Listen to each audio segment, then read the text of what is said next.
All right, so salute to y'all. That's number one. People have been commenting. Thank you for leaving the comment. Somebody left a comment and said, "Yo, Homicide is still alive." So, shout out to Homicide because I would not. I don't want you to have. I don't want it to have been another way. You know what I'm saying? So I'm glad that wherever you are, Homicide, hopefully you doing. You know what I'm saying? The right thing. The universe gave you another shot because clearly somebody had a hit out on your life. I don't know how that feels to have known that somebody put money on my head and they got 50% of the people on the list is crazy.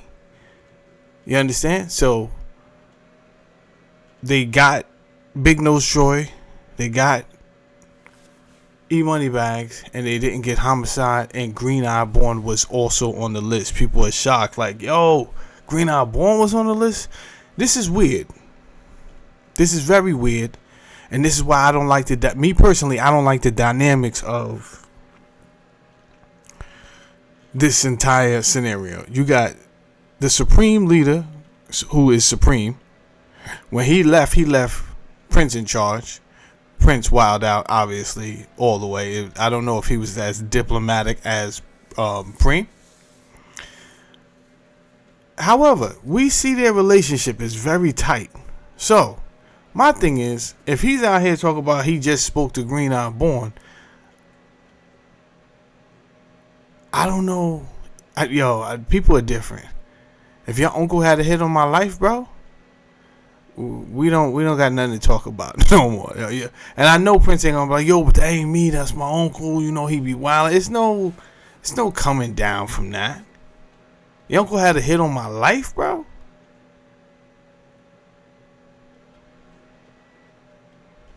But I guess these guys really looked up to Supreme and Prince. Anyway, let's finish. This is part 8. We're not done with Manny Dog testifying, pointing fingers out on trips, out on people he knew for years that he has helped out. It's not like he just met some of these people like TJ and these. No, he knew Trip for a long time. Matter of fact, he met Trip before he did his bid. Trip did his bid, came back, and he.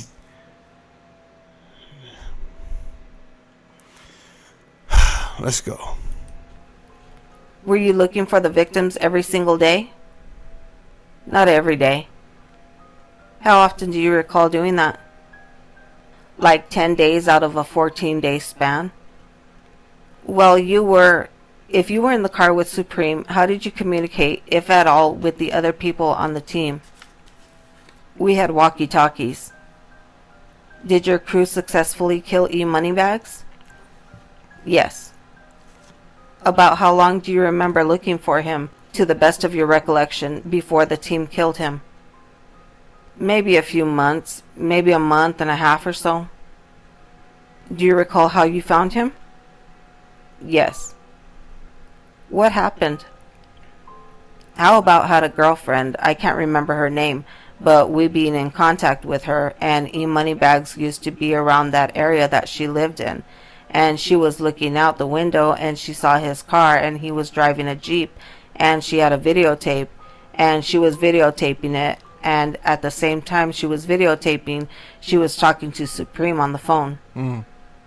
Was Supreme with you when E Moneybags was murdered? Now let's stop. This is the same videotape that when they raided Supreme's apartment in Maryland, they found this videotape. I don't know if he used to watch. I don't know if he was that relieved. Like, yo, I got this dude off my back. I don't know how many times a day he used to watch this. This is crazy.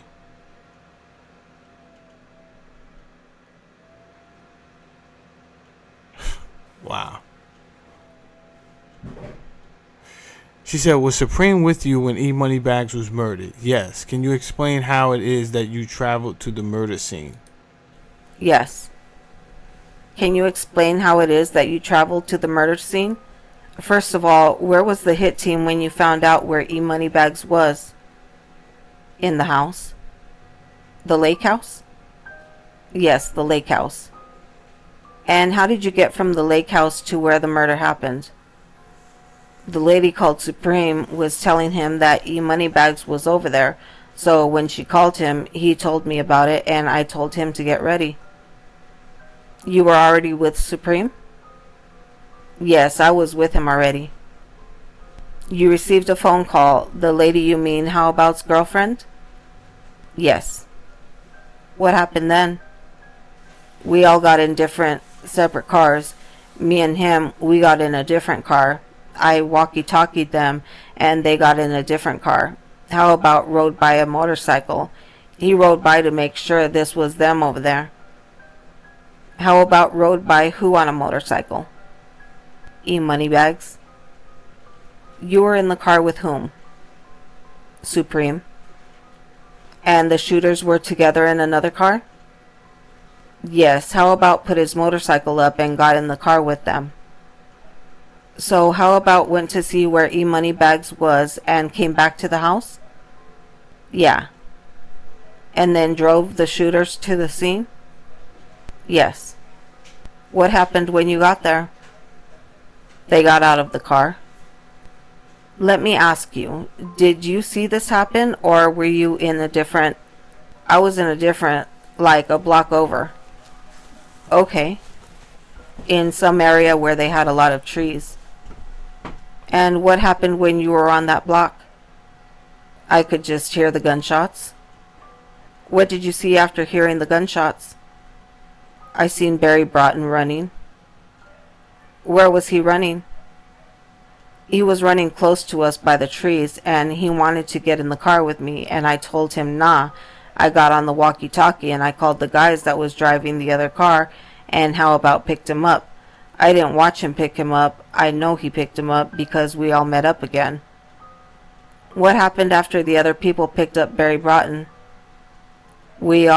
They were going back to the house and dropped off the guns. Did you meet with the team after that? Meaning the hit team after this? Yes. And did anybody tell you what happened?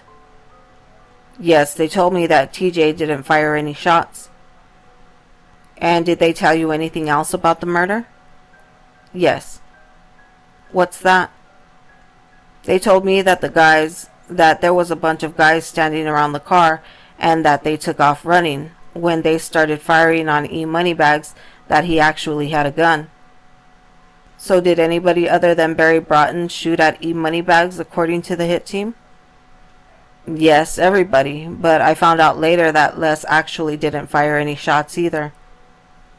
Okay, did you do anything to confirm that E Moneybags had in fact been killed? No, I really didn't do anything in particular. Did you find out? Were you concerned that maybe that actually hadn't happened? No. Why not? I don't know. I didn't think... I could hear the shots. I found out later on that he was dead. Supreme told me. Did you see Supreme after E Moneybags was killed? Yes, he was in the car with me. But after that day, did you see him? Yes, I met up with him to get paid. Where? Do you remember where he paid you for that first one? I was downtown somewhere. I think it was like 23rd Street in Manhattan. And what happened when you met him to get paid? He was with a girl outside of a restaurant. He came outside. I stood outside. He came outside to talk. Let me ask you something. There's been a lot going on. I just want to ask you guys, and you can leave it in the comment section.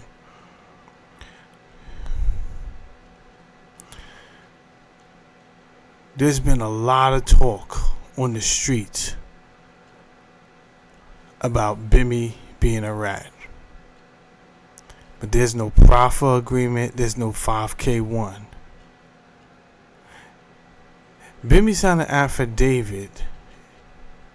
And because of dumbass Zip, you had stupid niggas believing that you only sign a affidavit when you want to recant a statement. This is untrue if you're listening to me. And I will challenge you and debate you. And I will win. That is not a fact. You don't only sign an affidavit when you want to recant a statement, but when you want to make a statement that this actually happened. He made one on the behalf of Big Nose Troy. And in my opinion, I'm not trying to make Bimmy sound like a weakling. I'm not. But you guys understand the streets if you're watching this. There's levels to this shit. So you got people who get out here and really do participate and will throw their life away and really get busy with the hammers. La la la la la. You know that. You know that already. So I think it was diplomatic when Zip said, "Yo, I made a business decision."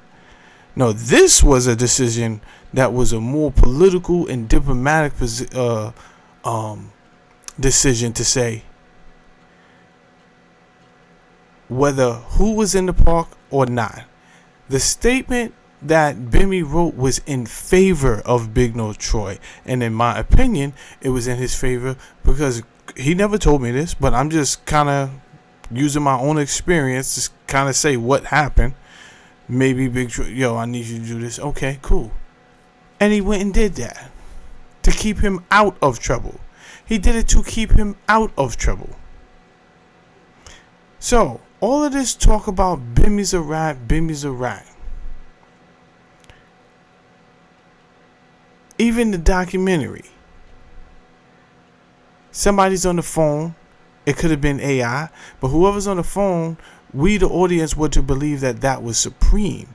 Whoever was, it doesn't matter because the executives of this Supreme documentary, and all the people was involved, y'all knew what that the documentary was going to say, and y'all all let it come out. And yet, I found statements in the New York Times where Prince is quoted as saying it wasn't me, it was him. It was my co-defendant. That is telling. That is telling. Right? So he's Basuto. He's no good. Meaning you cannot take the word of this guy as street law.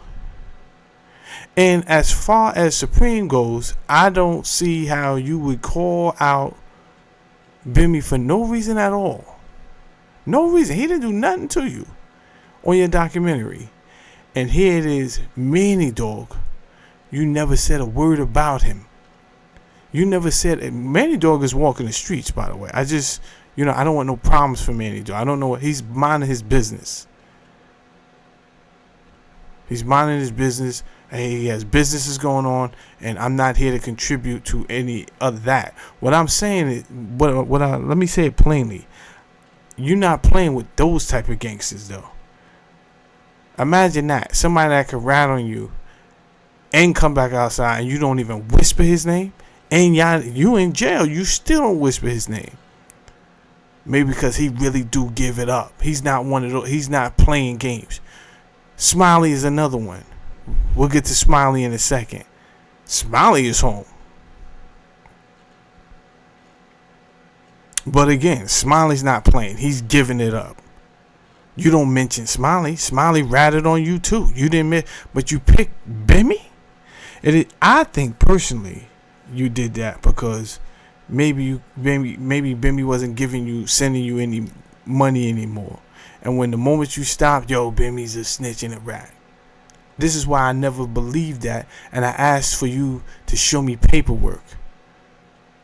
But you see, you niggas moved the goalposts, and this is why from day one I never respected it. Because you really said they asked you on a different podcast, Prince, yo, what's up with Bimmy? And you said, yo, when I get my own podcast, I'm going to go through that. And you know what you did? You moved the goalposts. You started talking about all the type of shit. And you definitely didn't talk about, when I put the spotlight on Prince, he definitely didn't want to talk about none of those rape allegations. And he don't want to address him pointing the finger at his co-defendants. But guess what? Just because I stopped doing the videos with his name in the title don't mean it's going to stop, because watch what happens. There's going to be a lot that comes out about this, because that's how energy works.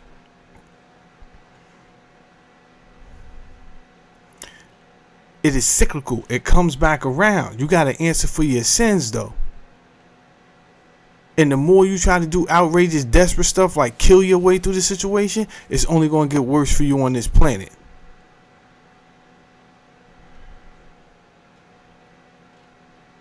So, man, I just wanted to say that.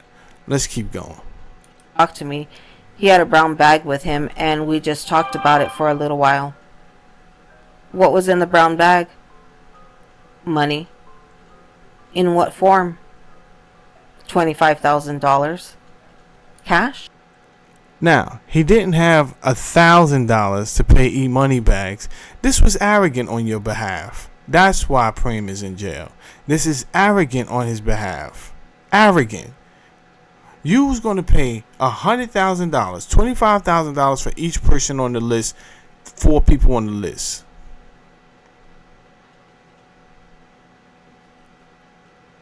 E-Money Bags, Big Nose Choice, Homicide, and Green Eye Born. Yes. What did you do with that money? I took it, called the guys up, and paid them. How much did you pay the guys? I gave Les $4,500. I was supposed to give him $5,000, but I gave him $4,500. I gave Barry Broughton $4,500. I gave TJ $3,000 because he didn't fire any shots. Crazy TJ. This is nasty work, TJ. TJ. Now, listen, it's not that I wanted E-Money Bag shot or anybody else shot for that matter. But if I'm a payer a hitman, I need you to bust some shots, beloved. They say what were you doing? I want to see the footage now. Why'd you even get paid $3,000? What were you doing? You went out there and pointed your gun? They said you didn't fire off any shots. And did you still get time? Jump in my comment section. Y'all know. Y'all be knowing. Yo, Homo's still alive. Well, did TJ get time for this or not, man? This is crazy. And I gave Alvin $4,500. It's kind of crazy because Alvin said he got more, but Alvin said he got 7,000. So I don't know if he's throwing the cap on it to make it seem like, you understand? He don't need rumors to get out that his prices is too low. I don't know. You kept your $5,000? Yes, I kept the rest. Plus the extra that you had withheld from the members of the team, is that right? Yes. Damn. Nigga, Manny Dog was out here lowballing niggas on a homicide. That's nasty work.